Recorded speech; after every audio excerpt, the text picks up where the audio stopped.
Okay, everybody has a good lunch, I guess. For me, it is. I'm full. I don't know. I fall asleep also. It, it is a very good lunch. I really enjoyed this. Thanks to Dr. Reddy and Dr. Ashok. We didn't do anything, yeah. You took me there, right? But yeah, we helped to get that. Yeah. Okay, so I think we'll talk today's sessions on the pox virus, which is under Myxoviridae. There's two Myxoviridae, one is para and ortho, so this is the ortho Myxoviridae. Paramyx is other viruses like rinderpest, Pistidipetis ruminants, those viruses are there. Canine distemper, those are all paramyx. Orthomyxo is mostly famous for influenza, and we all know that we have flu and all those. So there are a lot of viruses, but we are only focusing some of the important which affects the humans and also some of the animals because as we all know that okay, thanks. As we all know that also there is a recombination happens. Probably you guys have heard the avian flu, swine flu, those things. So these came from swine. They came from, you know, chickens, poultries, and all those. So those, that's why they are very important. So influenza A, B, and C and D, they are very important. But A, B, C are major for humans. D actually mostly in the pig and cattle, and there's I don't think any other important. The thogotovirus is not too much taken care of such importance, but they are major is A, B, and C, and the more important is influenza A among those all A, B, C, and D, and you can see there are a lot of serotypes. You can see H and N. H represents hemagglutinin, N for neuraminidase. We'll come back in a second. What are those? And you can see the column showing hosts. So these are the major hosts where it infects. So also, have you seen those? Orthos means for straight, and mixi means slime or mucus. So the mix, what it means that this virus produces mucus. Mucus means you have a nasal secretions and all those. So the virus causes affect the respiratory system. So that's why mucus. So that's why the name is orthomyxo. This is another phylogenetic tree. Just want to show that the influenza A. There are several strains. I'll define how those nomenclature came from, in another slides. But just see, like they normally present A slash equine slash prig slash some numbers, then some year. So it is kind of influenza A, which species, where it has been isolated, and what is the types and the year when it is isolated. So that way they have defined all this influenza virus because there are so many subtypes, serotypes. And A, B, and C, they are very closely related based on phylogenetic tree rather than the other viruses there. So here's the structure of the influenza virus. So as we said, H and N, which you see H1, H2, H1, N2, H5, N9, those things. So H represents hemagglutinin. So that is the surface proteins. And then the neuraminidase is present in between hemagglutinin. So that's the structure of the virus. They have hemagglutinin and neuraminidase all the time. And then they have a matrix protein. And you can see there's some uh, segmented RNA. So you can count those, how many segments are there, like 1, 2, 3, 4, so 8. So there are 8 segmented RNA there, and every RNA they have looks ribonucleic acids, which has a RNA dependent RNA polymers. These are the polymerase complex, and also the nucleic acid proteins, nucleoproteins presence there. And it is an enveloped virus. You can see lipids. So what does that means? Like the cover is coated with lipids. So that's why they say um, if you see, go to the market and they say, oh, take this spray, or it will kill all the flu viruses. What that means? Because that chemical has something which dissolves lipid. So if it dissolves lipid, so the virus get rid of this lipid envelope because it's lipid soluble. So that's why they sell, any lipid soluble agents, and in the form of spray, they say, oh, take this, it will kill all the flu viruses. That means that reagent actually acts on it and dissolve this lipid envelope. If the envelope is down, then the virus is no more live. These are the electron microscopy pictures, and here you can see the size of this virus, and helical nucleic acid, it's a lipid envelope, and HA actually that helps for virus attachment. The virus attached to the celiac acid receptor. So every cell has a celiac acid, it's a receptor. So the virus bind with this celiac acid receptor and go to the inside the cells. The neuraminidase is another thing, it destroys the celiac acid, so to release the viral progeny. So when the virus's multiplication happens, the nucleic acid cleaves those celiac acids so that virus can come out. So I said there's 8 segments. You can see 1, 2, 3, 4, 8, and they are different sizes, and they are linear, negative single stranded RNA, and you can see all the functions. PB means PB1. Those are actually non-structural proteins. They make, they are doing RNA polymerase. These are another RNA polymerase for cap recognitions. This is N40. This is also function unknown. But these are all non-structural. So structural comes when hemagglutinin. This is a structural proteins, nucleoproteins, neuraminidase. This is structural. Matrix protein. This is also structural. This is non-structural. So, and you see their functions and what they do and all those. But basically, just remember this influenza is a segmented virus. There are 8 segments are there. These are the replications.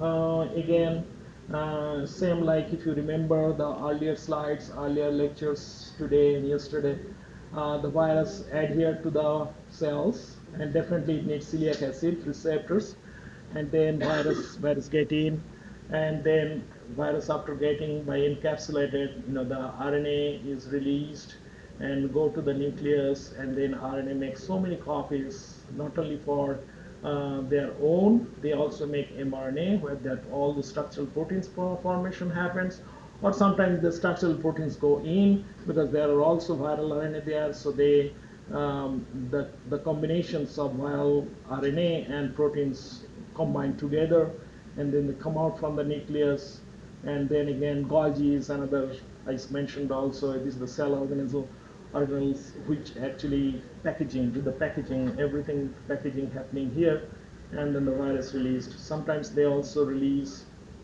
So yeah, I mean what I'm saying, the hemagglutinin and neuraminidase, those are released because those are the structural protein they express, and the whole package comes in, and then the virus released there. So hemagglutinin, the more important for the influenza, flu vaccine, or anything about flu is those 2 important things, hemagglutinin and neuraminidase. So based on those, there are a lot of combination or serotypes happening. So H1 to H7, there are 17 different proteins, and N1 to N10. So why they are numbered like this? It's based on the structures as well as the how many amino acids they can produce on those things. So H1 and H3 considered the human strains, same like N1 and N2 considered human strains, but the rest mostly they found in cattle or pig and chicken and all those things.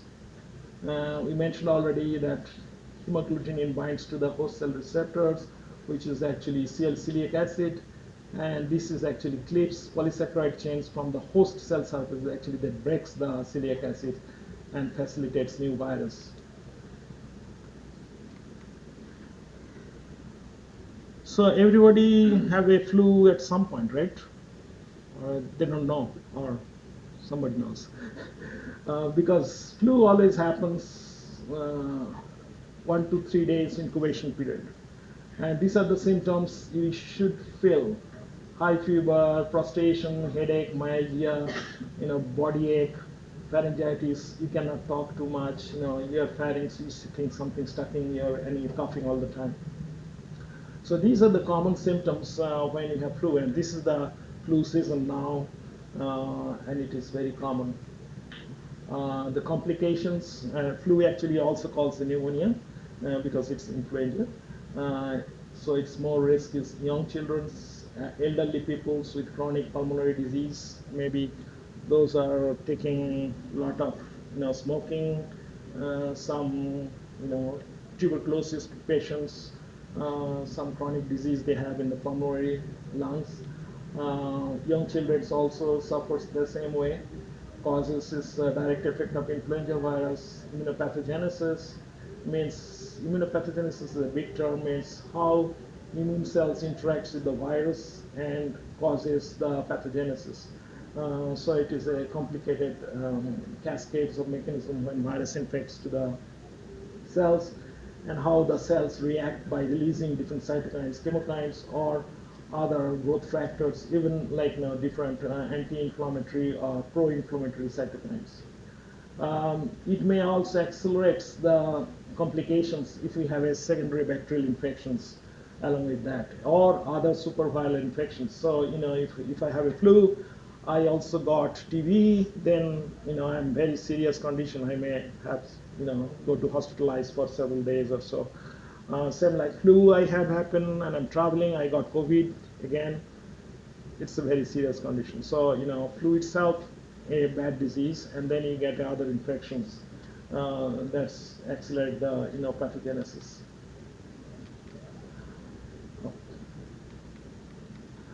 So other complications also happens. Ray's syndromes, which is rare, but it is the serious illness of the liver. Somehow it affects the liver of those patients who got the flu. The exact cause is unknown. They always say you should not take aspirin, because aspirin, do you know aspirin does? Aspirin actually more used as a pain. No, it's a painkiller. It's a very old medicines came, but it's also good for regulating your blood pressure and all those. People use for aspirin. People have a heart attack or something, immediately take aspirin. It's like lower dose. It's 81 milligrams tablets you can get easily in the market because it's very cheap. It's very good drugs so far discovered by the human beings. Aspirin is the best drug. But there are a lot of drugs came out for the heart disease patients. But aspirin has been being used. A lot of heart patients used aspirin regularly because it also prevents clotting. So, but for flu, they are not recommending take aspirins. Maybe it's accelerate the hemorrhages. That's why. Um, Guillain-Barré syndromes, that is another autoimmune disease. This is we can discuss later on what is Guillain-Barré syndromes. It is an autoimmune disease, generates probably autoimmune always happens when your body generating antibodies unnecessarily, like especially IgD. There is another immunoglobulin which I never talked before. IgD and IgE, they are major source, especially IgE is the major source of generating autoimmune disease. Somehow in flu infections, IgE production increases in some patients, and that may lead to Guillain-Barré syndromes. And then there are the other clinical symptoms you can see, like severe weakness, numbness or paralysis in legs and arms. But it is very rare. In 2 in 100,000 infections, it's very rare, and fatality also very low. So just for your information, there are complications there also in influenza. It's not like its symptoms it's go away, but some patients or some people may have to face those consequences. Uh, Diagnosis, it's we talked about how to do diagnosis. Always the gold standard is virus isolation. If you go, I know very well. I don't know how doctors do here. Like if I have a flu, especially now, all the schools in the United States, I'm talking my daughters. She has a cold and a fever. We took to the doctor. They're like emergencies sections, like not hospital emergency, but they have a separate also. They have a emergency, which is open till like about 20 hours per day. So they close very late. They are open early. So if you have an emergency, you go there. They will take a nasal swab, like COVID, you probably know. Always. So they take the nasal swab and then do the test. So it's kind of lateral flow experiments. You just put it there, and they have a machine also which they do CBC. So it's a complete blood count. So they take the complete blood count immediately from the blood. They took a blood, small blood, and so they just tell you how much your neutrophil level is, how much your other white blood cells is, how much your RBC level is, whether you are anemic or not, whether neutrophil influx is happening or not. So neutrophil is another thing. As I said, like neutrophil platelets comes first, right? They are the first safeguarding, like a border. If the Pakistan hit us, like they are border people, they fire first. Then the army goes from New Delhi or somewhere where they're stored. The reserve people, reserve army goes later on. So the neutrophil also in the border line, they go first. Platelets go first. So they immediately test those. So the rapid examination, so that's they do. Take the swab, sometimes take the throat swab. So that's why they find it out based on the antibody test. Oh, you have this. These are the, very, I think it's a very old test. We did long when I was doing my master's graduation in egg. We can inoculate in the egg and then change. You have to be like a, how is it? It's a live egg, okay? And you are hatching. There will be hatcher. It's a embryonated egg, and you just put it there and then see the change of the embryo inside with the like that kind of light, with the hazel light, and see there is any hemorrhage happening or not. You can Google it, can go to YouTube, you can find it. But this is a very old technology. It's still going on in the embryonated eggs, and you can grow a lot of virus from this. So these are the old technology, but virus isolation is always a gold standard to find out which virus it is. And especially the cell culture in eggs is very, very unique and very conformative. PCR, as we all know, is mostly important. Serology test, hemagglutinin inhibition. This is another important test. To find out whether the hemagglutinin, which is present in the virus, how much antibody they generate. So if you have an antibody already standard, you can test how much virus is there. So by doing the hemagglutinin, we can talk later. It's a very nice. You can type it in Google, hemagglutinin agglutination assay. It will tell you how the assay is. It's very fancy assay. It's very old assay. And the inhibition assay is another way to confirmatory diagnosis. And ELISA also looking at IgG, IgM, those things.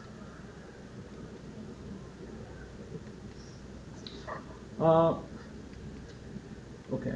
Treatment is more effective in first 30 years, 36 hours of disease. Like as soon as you saw the symptoms, it's better to treat them.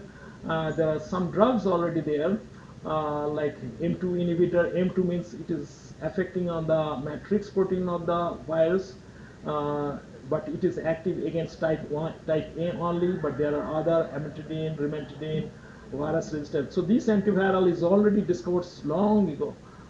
When as a student I was reading, so it's very effective anti-influenza drugs still available and works very good.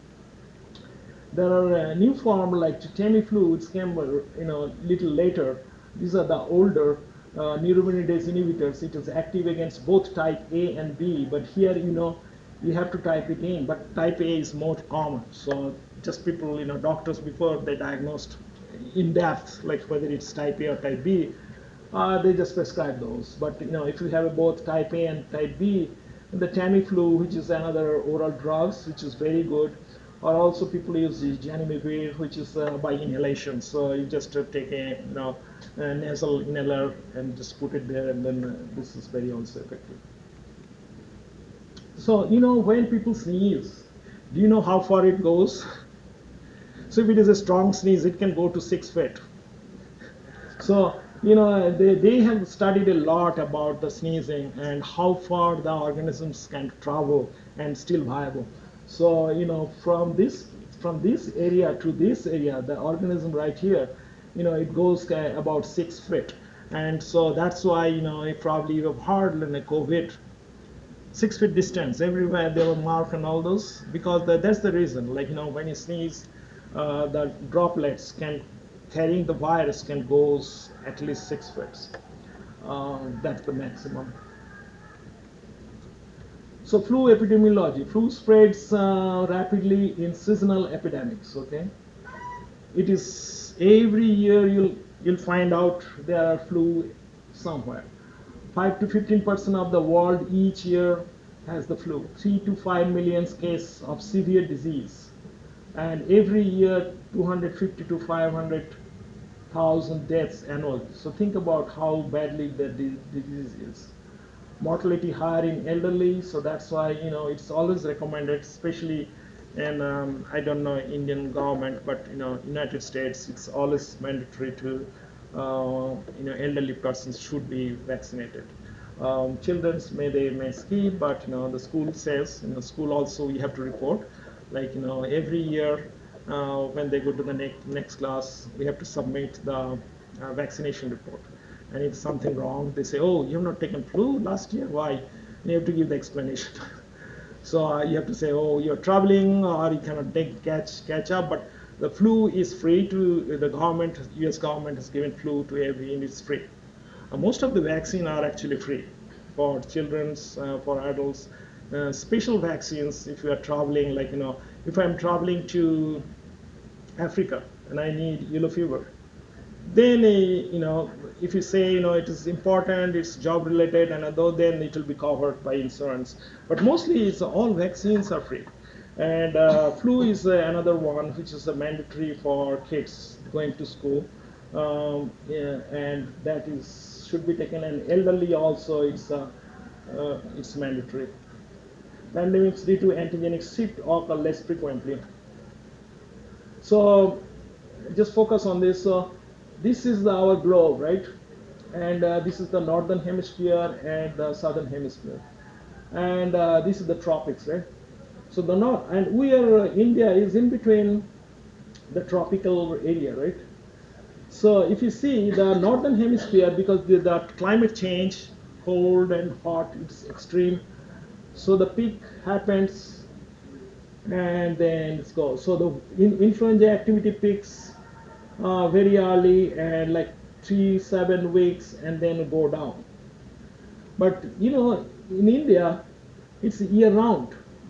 Whether it is January, of March, or April, or May, always flu exists, because the temperature and all those, the virus is very prominent. So that is the case. And here also you can see the southern hemisphere is another way. Influenza peak is April to September, and our case is November to March. So in United States, which is right here, um, right here, so they always prefer, our vaccine starts November, and we always take November, and so that it can cover the peak time. And for the other part, like southern hemisphere, mostly Africa, they, those are the peak time they get the vaccines. But for India, it's there is no time; it's always there.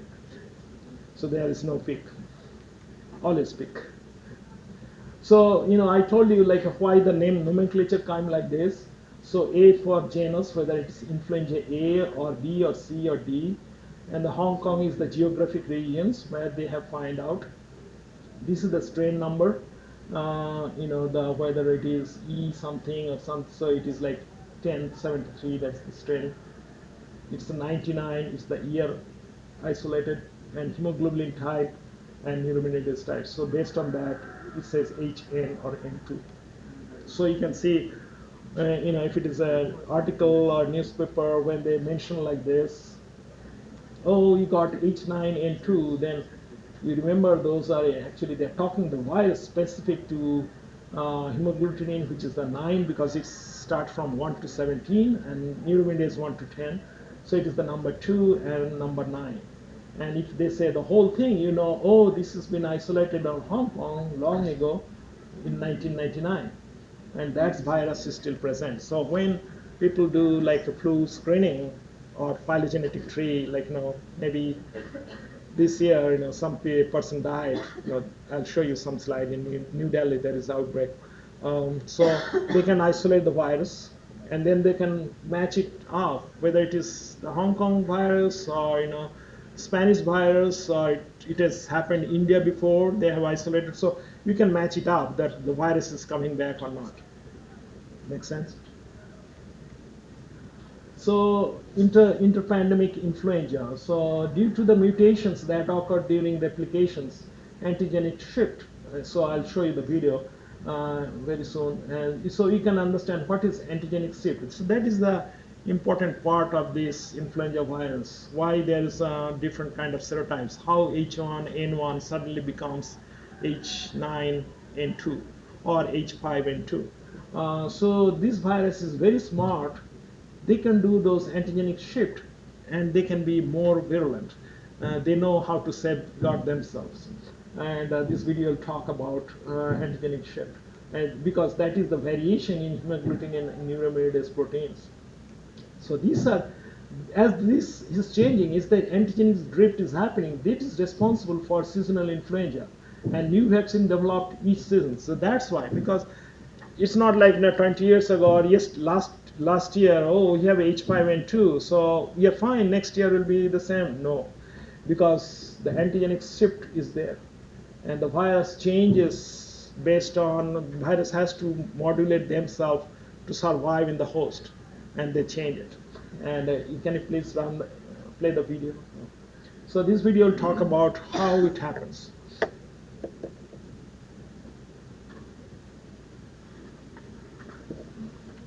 Neuraminidase, it removes the oligosaccharide component, glycolipase.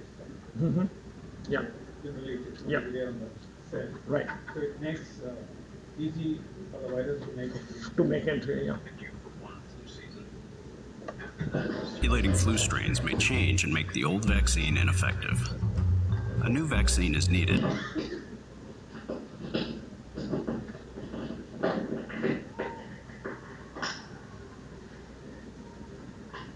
To match the new viruses. The heart of a flu virus has 8 string-like segments called RNA. These are the genes that encode parts of the virus. Around the RNA are different proteins. The proteins involved in drift are called hemagglutinin and neuraminidase. Scientists call them HA and NA. There are 16 subtypes of HA proteins and 9 of NA. From these protein combinations, scientists name influenza A viruses. Old video. For example, an H5N1 virus contains hemagglutinin subtype 5 and neuraminidase subtype 1. If a person has been vaccinated or has a natural immunity against the virus, antibodies will attach to the HA protein, blocking it from infecting human cells and stopping the virus from spreading. Without natural immunity, or immunity provided by the correct vaccine, the HA proteins on the virus interact with sugars on the outside of those cells. This creates a bond that allows the virus to enter targeted cells where it can cause infection. When the influenza viruses replicate, they can mutate slightly. Scientists have shown that this leaves small changes in the HA and NA proteins. Over time, as the virus spreads from person to person, these changes accumulate and the virus drifts from its original form. Eventually, the immune system no longer recognizes the HA proteins from the virus, and the flu vaccine becomes ineffective. Each year, flu vaccine is made to protect against the most common flu viruses predicted to circulate among the population. Historically, scientists have done a remarkable job of matching the vaccine to the circulating viruses. Although there is an effective vaccine, not enough people choose to get it. As a result, influenza sickens between 5 and 20% of the U.S. population each year. More than 200,000 people may be hospitalized, and up to 49,000 people may die. That is why health officials recommend flu vaccination before every flu season.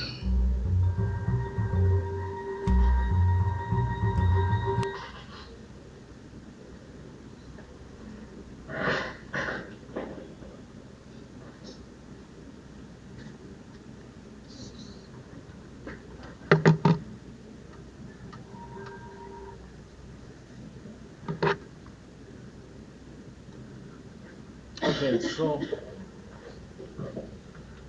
so you understand how the drift happening. Yeah. So Does the virus have all these genes that are meant to code to different HA and NA proteins, or does the mutation happen and it happens to become one of these other things? so mutation happens inside. So like if the I'll talk later in a couple slides. So the virus is there, like I got the virus, same H1N2 something.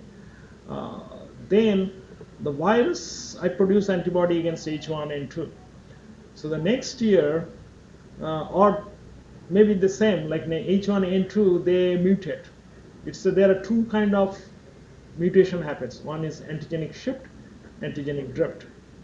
So antigenic shift is I'm changing from H1 to H3. That is a shift, and sorry, that's a drift. And antigenic shift means where there is a mutation within the neuraminidase. So instead of N1 or N2, I now have different mutations, which is N5. New type. Yeah, new type. So then the antibody is recognizing only that H and N, those antibody, but now it is totally new, and those are useless. Those antibodies are useless. So that is happening for flu. That's why every year they it's mostly kind of a machine learning and looking for algorithms of what happened last year, how different strains are available, how many different people got infected. So they do all kind of genotyping. Then they come out to, okay, they make a mixture. I'll show you that in a couple slides below. And then they make a cocktail vaccine, and so that it at least can protect some of them. So it's not 100% protections, but better, as the slide says, like if you don't take it, there are more chance you get more sick. And it happens to me. Like one time I just escaped and just try, like, okay, I'll not take vaccine. What happens? I was really bad sick. I cannot get up bed for the 2 days. It's the whole body pain. I have a fever and everything. So my wife and kids all took except me, and I, like a guinea pig, right? I tried myself, and it was very sick. So since then, I always take, despite it protects or not protect, at least it gives partial protections at some point, because that is another immunology subject, right? We are also studying those, and several others have studied, like non-specific immunoglobulin response also some way protects. Like if you have there are some non-specific antibody, which is not specific to there are two kind of antigen specific and non-specific. The non-specific is very important. You probably heard Rafi Ahmed, who is a very good scientist. I think he is from what is that university?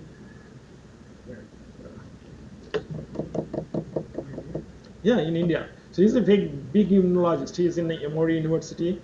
I forgot the university name. He did his PhD or something. And he is a big immunologist, and he has shown several papers in another model which is called LCMB models, and they have shown the non-specific antibodies, another very important thing to protect initially. I think it is still happening for flu virus also. Like though you have a vaccine-mediated response from whatever vaccine you are taking, for example this season, though I am getting infection from another virus, but I have already generated some non-specific antibody, and that antibody acting as a non-specific antibody for the new virus, right? So that gives some protections. And Rafi Ahmed, which is a very big immunologist, is in Emory now. So he has shown fast that non-specific antibody is very important for protections in the initial stage before the adaptive immune response, which antigen specific comes. That gives protection more systematically.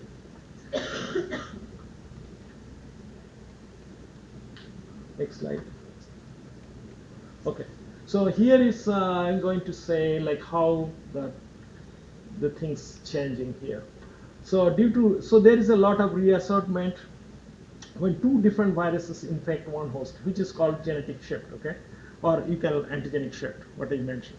So antigenic drift, and so like for example the duck, okay, there are like H5N1 and human H3N2. So the pig somehow, maybe this is a like an animal farmer, and he has H3N2, and he has a pig farm. The pig got those virus, and the duck, he has also duck in the backyard, and then the duck is also infected, and pig also got the duck infection. You know, then there is a reassortment happening. So you have all those D1, D2, all those here, and human H1, H2, all you got here, and then it has a different kind of version you got, and then there is a reassortment happening. So that it changes, it has a new mutations, because you see H4 is more prominent now, and you have a DCA, D7 is prominent, D2, so rest kind of is gone. Like H1 is no more here. Okay, so there is a reassortment happening. Make sense? This happens inside the body. Yeah, inside the body. So this is kind of a, because that pig got co-infection, okay, and then the virus mutates themselves, because through different viruses they're sharing each other. Okay, I'll take your H, I'll take your N, and the rest gone away, and then they make a different kind of combination here. So it's called reassortment. Then it can easily infect the another persons, and then it's maybe the virulent one. Is that like a segment of the RNA gets shared? Yeah, because I mentioned like influenza has a 8 strand, so they can share. I'll take your N protein, okay, rest I'll keep it. Oh, I'll take your M and H, take it, keep it.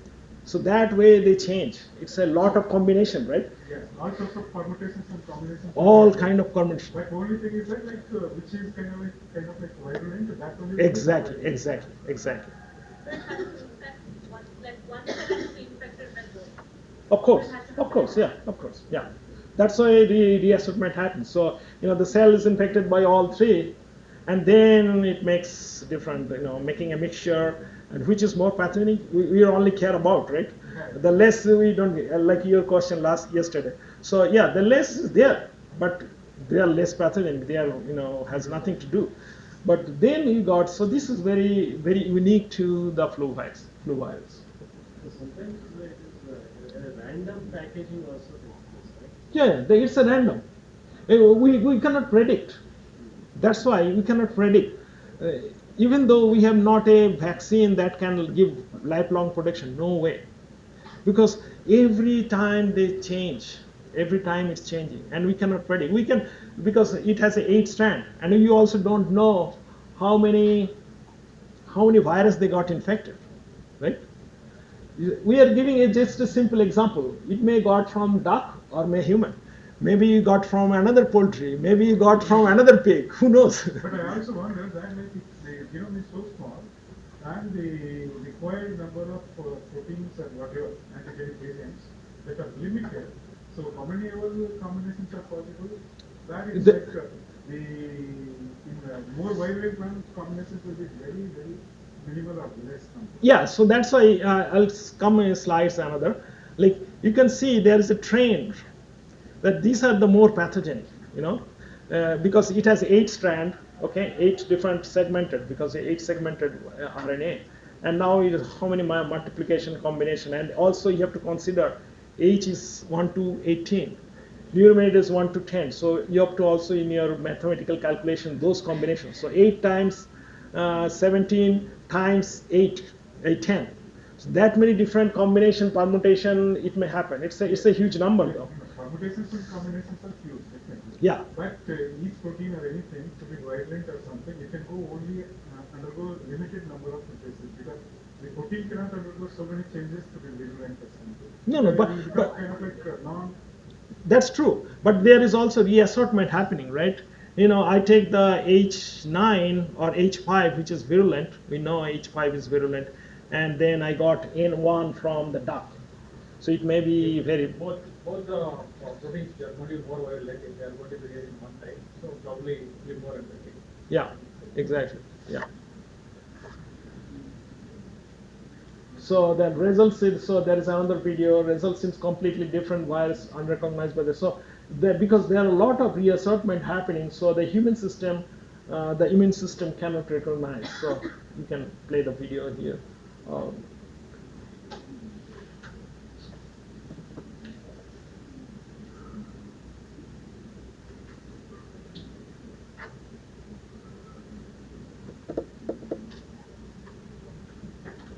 this.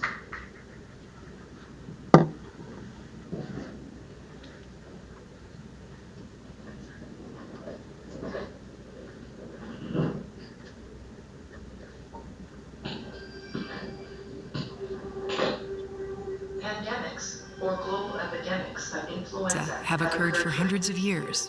There were 3 pandemics during the 20th century. They occurred in 1918, 1957, and 1968.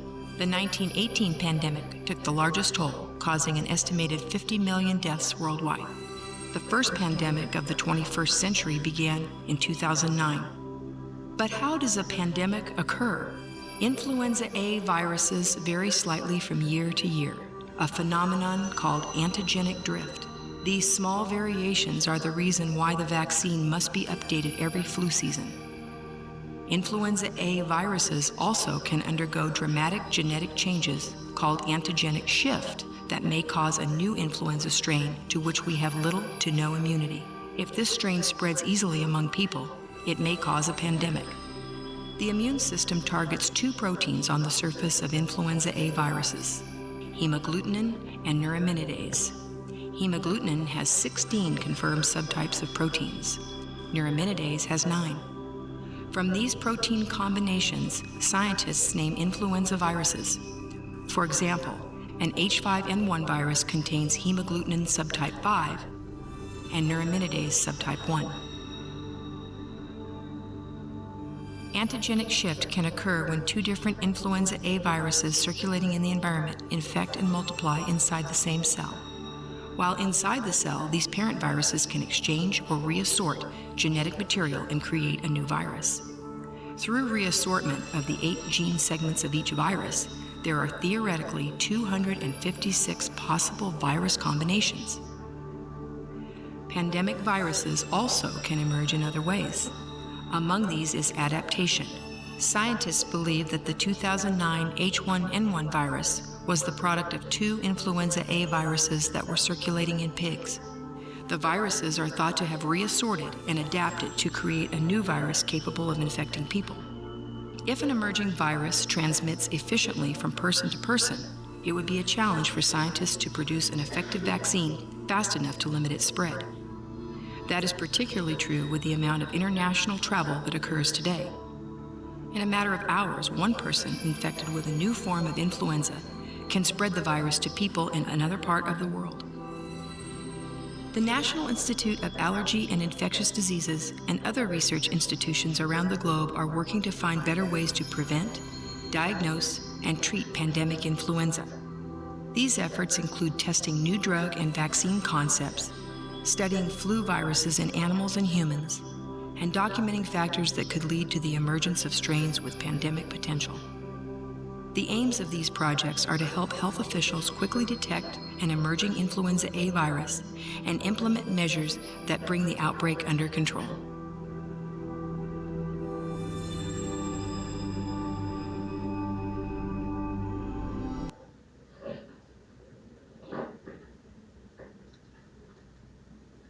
Okay, so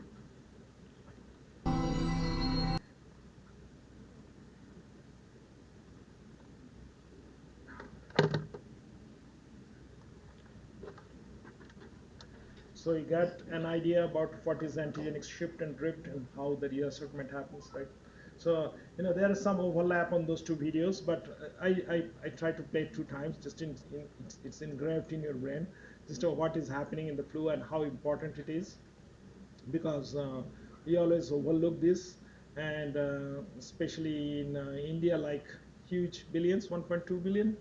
Uh, so some people dying. 1.4 degrees. Huh? 1.4. 1.4 now? Okay. So 1.4 billion, right? So if some people die, we don't care, but I think we should care, right? Even though one people died, I think that's the humanity. I think that's more important. I think that's why um, it's very important to understand those. Even like government consensus does not record fully. How many are dying due to flu and all those. So a lot of data is missing. Even though in this computer age, so many sophisticated AI technologies coming in, but if still we are missing those informations, right?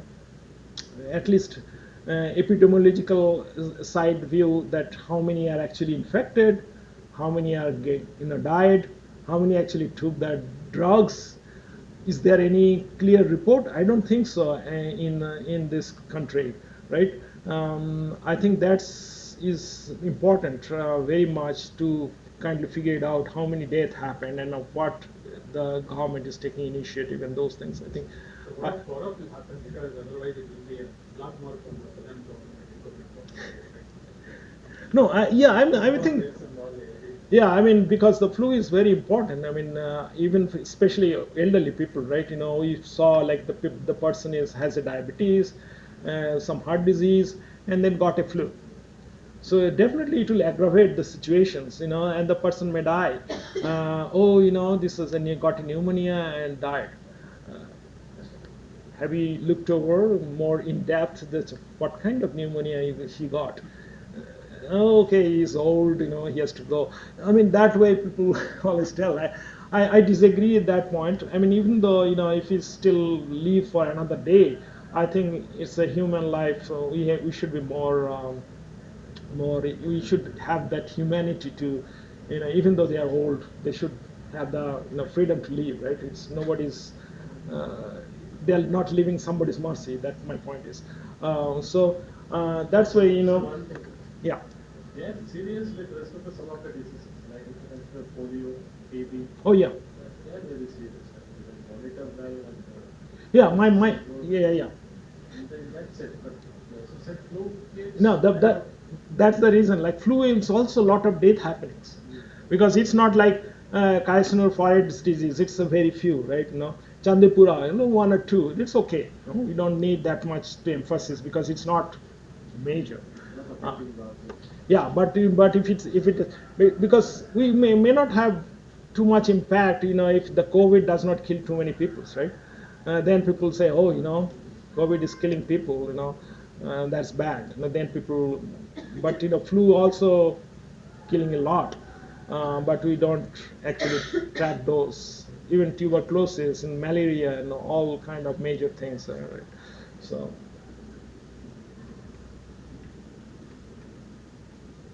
Can you please the next slide?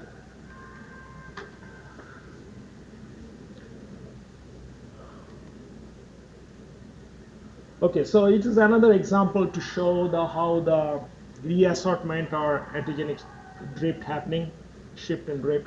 So same thing, what you saw in the video is another like maybe in the slide form, like the dog has a lot of viruses, it is going to the pig.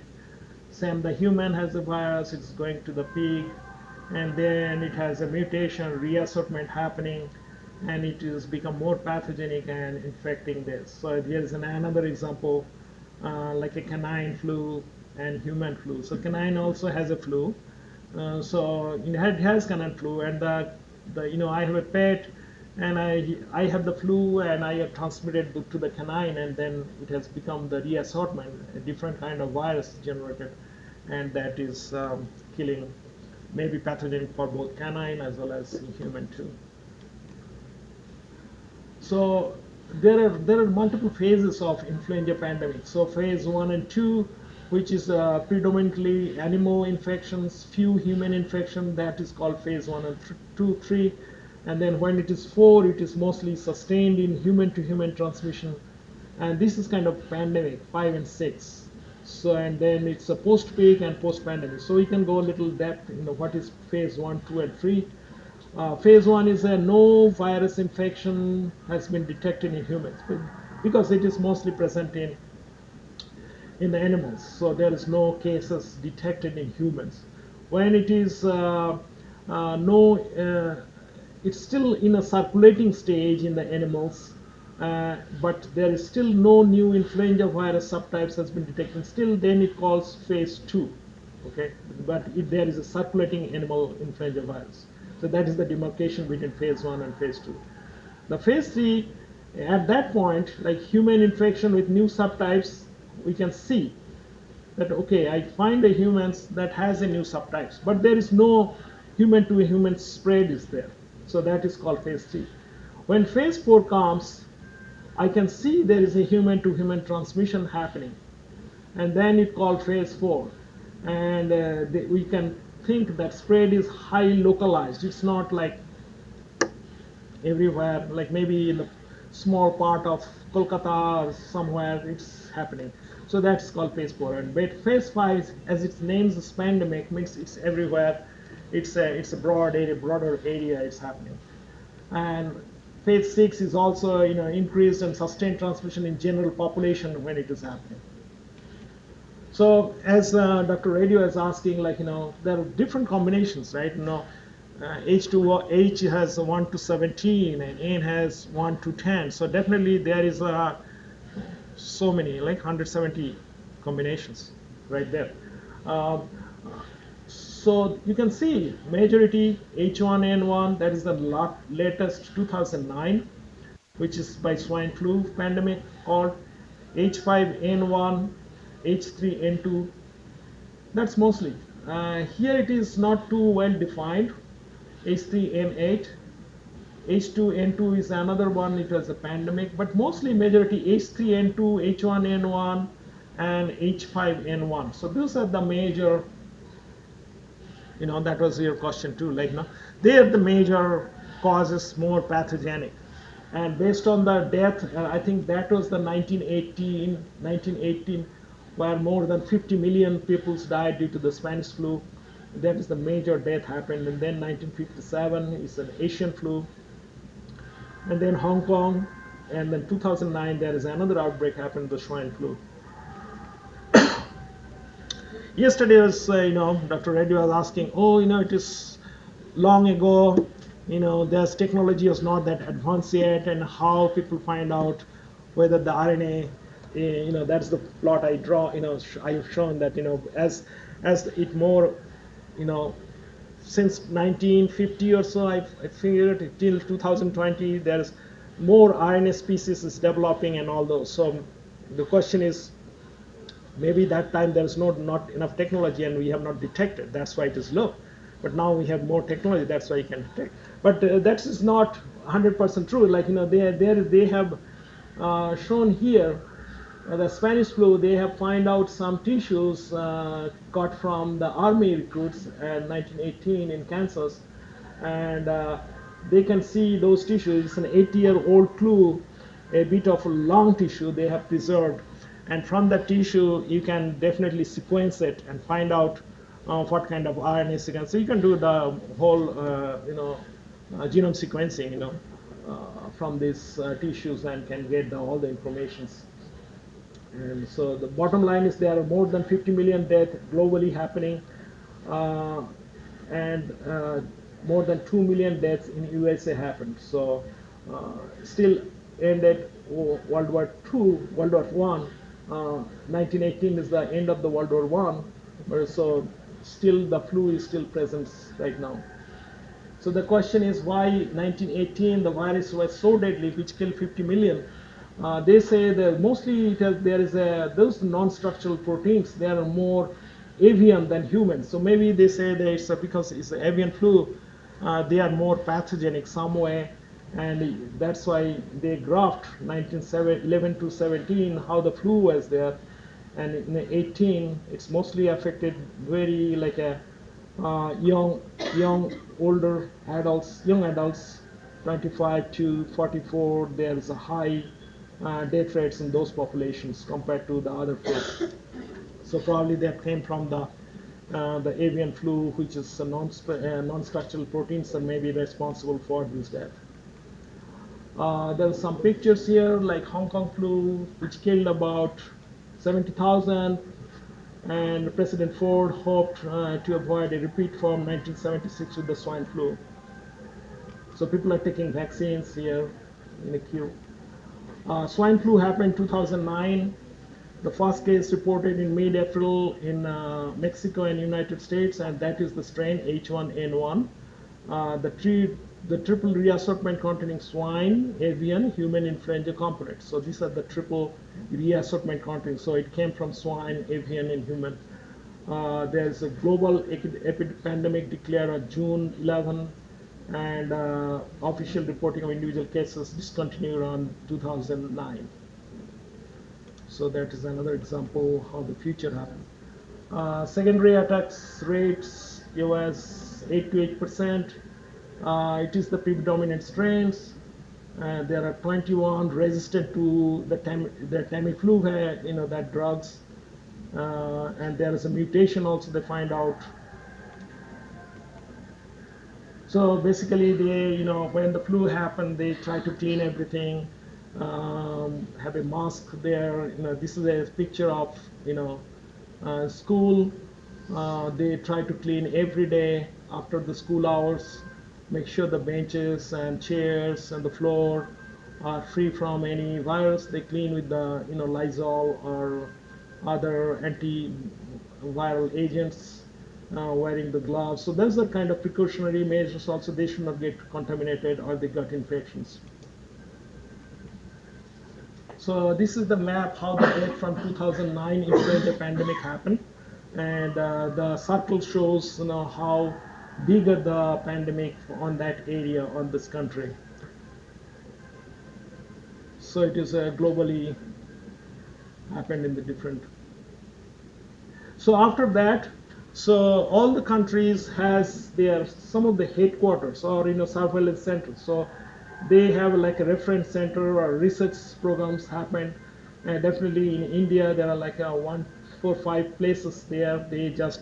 Their job is to find out what kind of virus it is, what strain it is, or whether it is H3N2 or H1N1. So it is globally distributed, those centers, and they monitor. And that's why I saw you a couple slides ago, like based on that they can determine what vaccines should be given, whether in the northern hemisphere or southern hemisphere or tropical area. So those centers collect those data throughout the world. The regulatory center WHO is right here in Washington, and also the headquarters is also right there in the United States. But there are centers everywhere. They collect different samples. All those patients who got infected, or they do next generation sequencing, find out the sequence, and then send to the headquarters. And then they decide, okay, the next year the virus, what vaccine we should make, and that is the global headquarters. They decide what kind of vaccine they do. You can play that video too. So this video is talking about another country, how they control those, what are the strategies they have taken to control the influenza.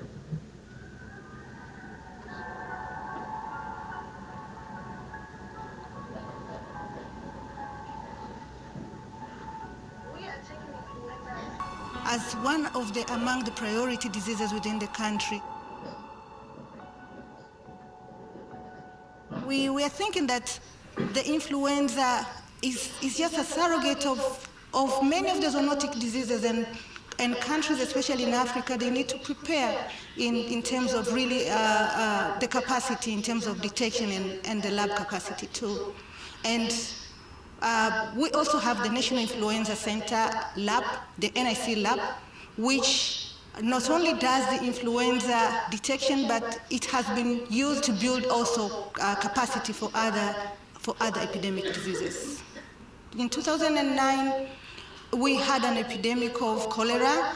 We had also episodes of measles, and we have been using the same capacity which have been built for influenza to address detection of these other epidemics. And that is why we are actually seeing that the capacity which has been built for the NIC, it's actually the capacity which has been built for the overall health system within the country.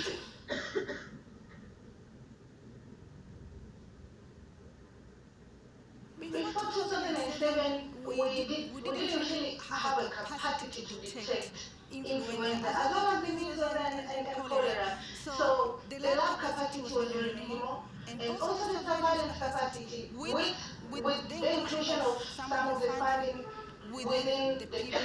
We we have have actually actually used used that that funding funding to to now now build build those those pillars. pillars. We We had had cases cases in in 2009 2009 for for cholera. We cholera. We had had also also cases cases for for Rift Rift Valley Valley fever. fever. And And these these people people who who have been have been built built capacity capacity for for influenza and influenza and other other related related diseases, diseases, they've they actually actually used the use the same same techniques, the techniques, the same same technology, the technology, the same same NIC NIC capacity capacity to to really really like be be able to able to identify identify these these cases. cases. And And we we could could using the using the NIC NIC lab lab as a as a whole, we whole, we could could really be really be able to able to respond respond on on time time and and really really reduce the reduce the morbidity and morbidity and mortality. mortality.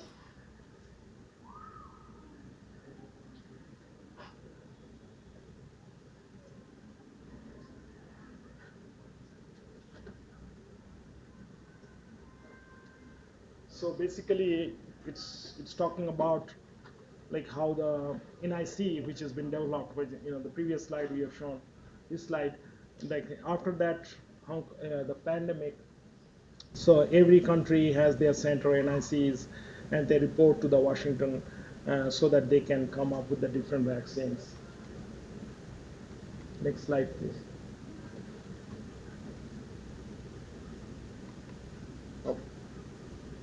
Okay, so all those NICs get those data. Okay, what is happening? What kind of strains are available? What happened the last year, and they give those report to the headquarter or WHO in Washington, and then they come up with that cocktail of vaccines. So this is for 2025, 26, which is right now.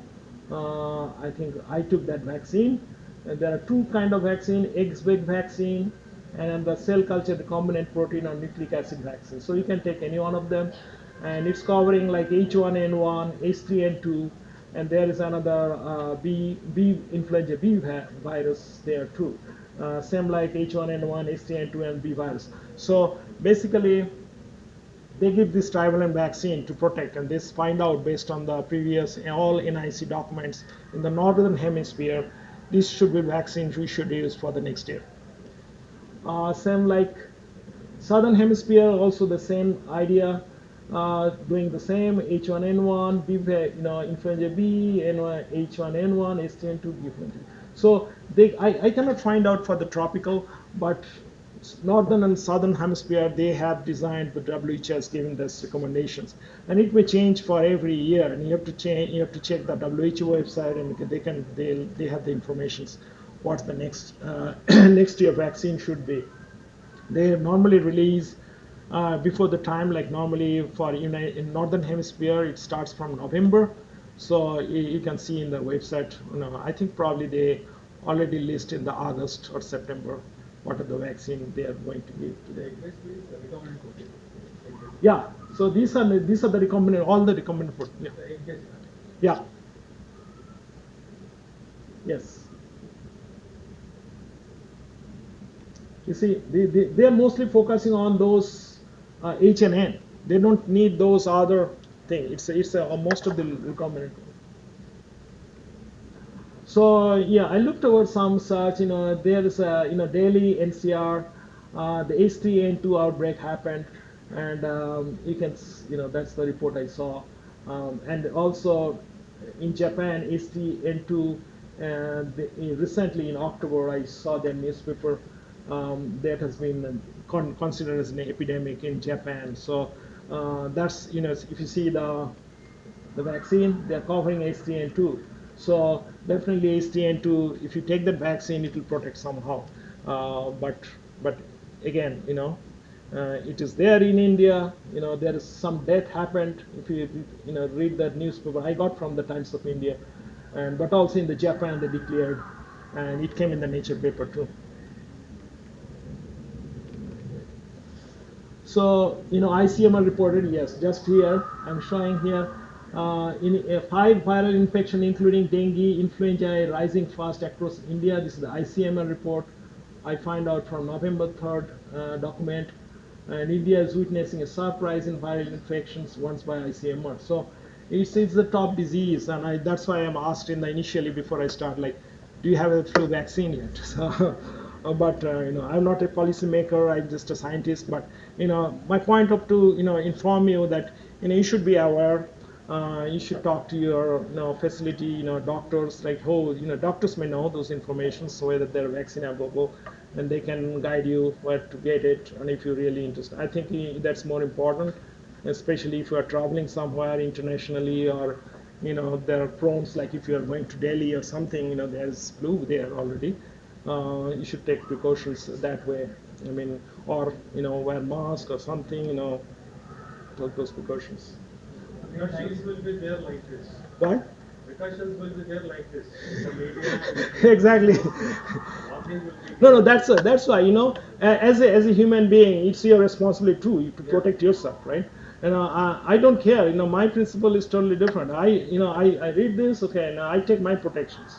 Even though somebody say, oh, don't do this because they have not declared you have to wear mask. Even when COVID, we are all working.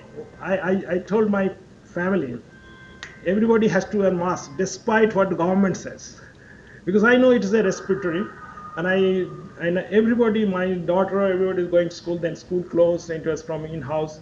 But my technician, my postdocs, and everybody, I said you have to wear mask whether uh, any government official says yes or no, because it is your body. They will not dictate, because you have to take care of yourself first. And the same thing here also, despite government says and they forget, but it's, as a human being, it's also your. I'm advocating that way. As a scientist, I also like to it's your health, it's your body. You have to protect yourself. It's not somebody will dictate you, because you are knowledgeable enough to study more, do research more, and go other papers on what they are doing, what others doing, and take the next step, right? So as already they have declared an ICMR, which is one of the premier institute medical research, Indian Council of Medical Research. So they are continuously monitoring what are and their job also to monitor those. I mean, when they are recommending, I don't know them. There are a lot of political issues and other things, and how it will be applied to everybody, 1.4 billion peoples. But at least. unless it is going to be predicted as epidemic. Yeah, exactly. Exactly. That's I said. Like until COVID, people are dying. Then people are conscious. Oh, I have to do something. But before you go that far, you should take initial steps. So that's my point. So, recently one in Kerala, they say some amoeba kind of infection is happening. Oh yeah, the brain eating. Yeah. Still people are going. Exactly. Yeah. Only few people are worrying with this. That's it. Unless it becomes severe or unpredictable or cannot be managed that time. Exactly. I think that's another thing. Like where people awareness should be increased. It's you have fun, you go visiting place, but also you should be aware that that's why I showed the first yesterday I told the Maslow's law. It's a pyramid, Maslow's law. The basic is the necessity. We all want food, shelter. That's the basic necessity. Everybody wants that. Then the next thing is like a safety. What is the safety? Health, employment, education. That's the safety. Because if I am educated, I may get a job. If I am healthy, I can do the good work. So that is the second necessity, and I think these two necessities definitely to be fulfilled. And health is one of them.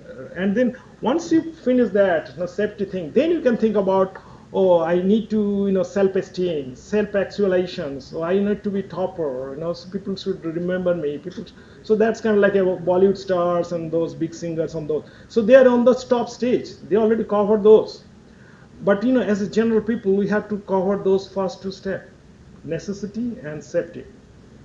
And then you can think about, okay, I'm healthy, I have a good job, I have not to think about food. Now I can think about do some more good things. Self-actualization, self-esteem, those comes next. But as a, you're already, first we are not talking about, right? Otherwise we are not here. I think second also we should be focused on that, because the health, as we are talking, the whole course is about also health, highly related to health. And if we are healthy, we can think about, right? If I'm not healthy, I never come here, right? Though I got sick, a couple days. But that's the point, right? So if you are healthy, you can think about, okay, I'll do masters, I'll do PhD, I'll do big scientist, I'll do research, I'll do more collaboration. But if you are not healthy, forget about it, right? You are thinking, oh, how long I live? A few days left. Those things. So, so that's why it's already reported, and I think you should take care of it. And also, another important is 1 in 9% tested found positive for infectious disease in ICMR. So the top 5 is this, right? And so you can do easily the calculations. Exactly. So it's a not made by me. It's a ICMR report. So they are saying, so you definitely take care of those infections that we already talk about. Dengue, we are talking today influenza, and then I think there are other, this hepatitis A. I think we are talking tomorrow, or I don't think we have a time today, but maybe I'm talking today. Yes, norovirus I'm talking, and there is herpes virus, which is a different topic. We cannot cover this time. So that is another one. We talked about herpes simplex 1, herpes simplex 2, varicella zoster, chicken pox. Those are very important, and every time people ignore it, especially children's. They are very susceptible to chicken pox, and so yeah. So covering hepatitis A, because I put it there. So there is anti-H hepatitis A, B, IgG is high. There are 2 types of this. Either you have a high or a medium based on the immunoglobulin. Okay.